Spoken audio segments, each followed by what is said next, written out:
Hey, how's it going, guys?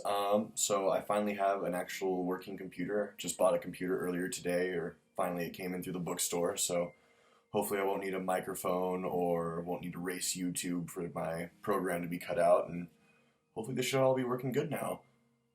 So this week we went over space and time in video games, and the two games that I played, I actually ended up owning both of them, even though I only played one of them a little bit. I played Braid as well as Proteus.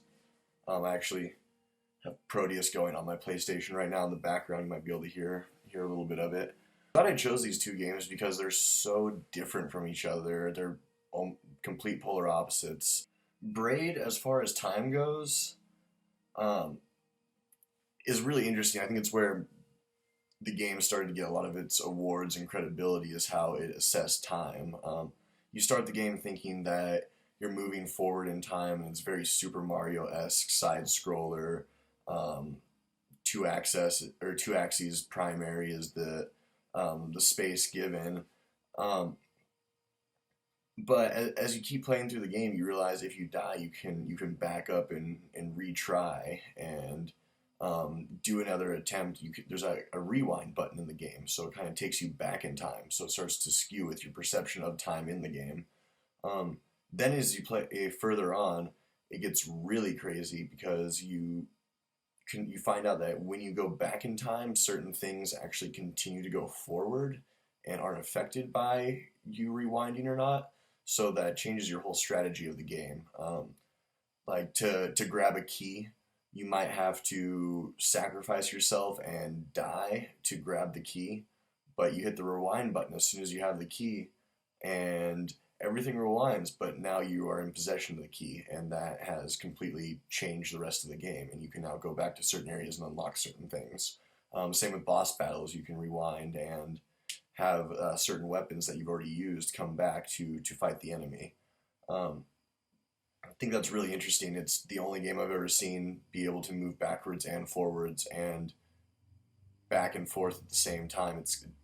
It's kind of hard to grasp at first, and I still don't really get exactly what certain things can move forward and what certain things can't. As far as the space goes, it's mostly adjacent spaces displayed one at a time. You just go from one area to another, you open a door and it opens up a whole new section. Or it's scrolling on two axes and becomes a side scroller like Super Mario. Or you can go up and down when you're scrolling, but it's always like dead center, left, right, up, down. It's one solid frame until you move to the next area. The other game, Proteus, was completely different. As far as the space it used, it was three-dimensional, performed on the X, Y, and Z axes, and it not detailed at all. Pretty much 8-bit. Seemed like it could have come out years ago. It's a music-based game, and I think it's a music-based game. I don't really get it, but it goes off of the space as part of what affects the music. So depending on where you're at and how in depth you are, certain things will start to come out, and you'll start to hear different things based on the position you put yourself or the space you put yourself in. As far as the time goes, it's pretty linear. It's just a day and night cycle. I haven't really noticed um, any trend if anything speeds that up or slows it down. I don't really know what the game's about. I played it for about an hour today, and the only thing I really got out of it is that it makes noises and is really trippy and has a lot of different sounds going on. You can find different areas that you like more than others based on the sound given, but there's no controls to it really besides sitting down and taking screenshots or moving around, but that's really about it. And those two they can't really be compared because they're so vastly different. One's a detailed side scroller that skews your perception of time, and then the other one is more spatial oriented, where music is based off of where you place yourself, and time is very standard and linear. But both are both are pretty interesting, and I'm glad I played both of them. Even as far as my own game, since I just got this computer and it's late at night, I probably won't be able to upload a winning or losing file, but I can just describe them quickly. My winning would be pretty low key. Like I'm trying to do the Hitman thing, and I want it to be similar to Braid, but also have top down elements included too, like mostly a side scrolling game. But I want to have it have a darker element to it. So the winning achievement at the end of any level wouldn't be overzealous or super gratifying. It'd be like a very subtle drum roll or like mission complete kind of deal.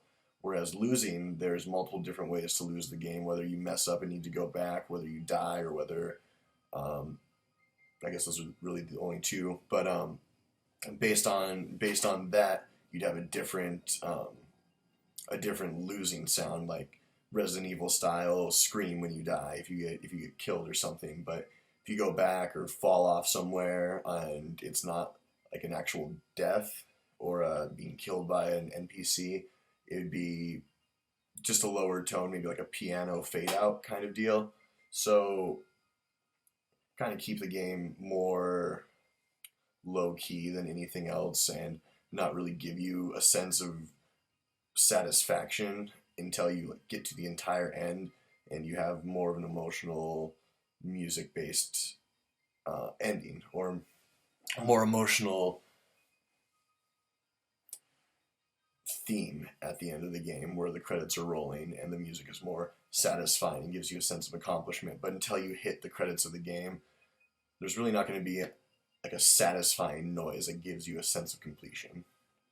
And so I think that's really about it. I think I've covered all the bases. I know I'm 7 minutes in, kind of taking advantage of actually having a computer that works now. But hopefully I'll be able to upload the audio files or the image file. Like I said, I just got this, so I might upload them in the next assignment or maybe upload them sometime tomorrow. But yeah, thanks for sitting through all 8 minutes of this. See you guys.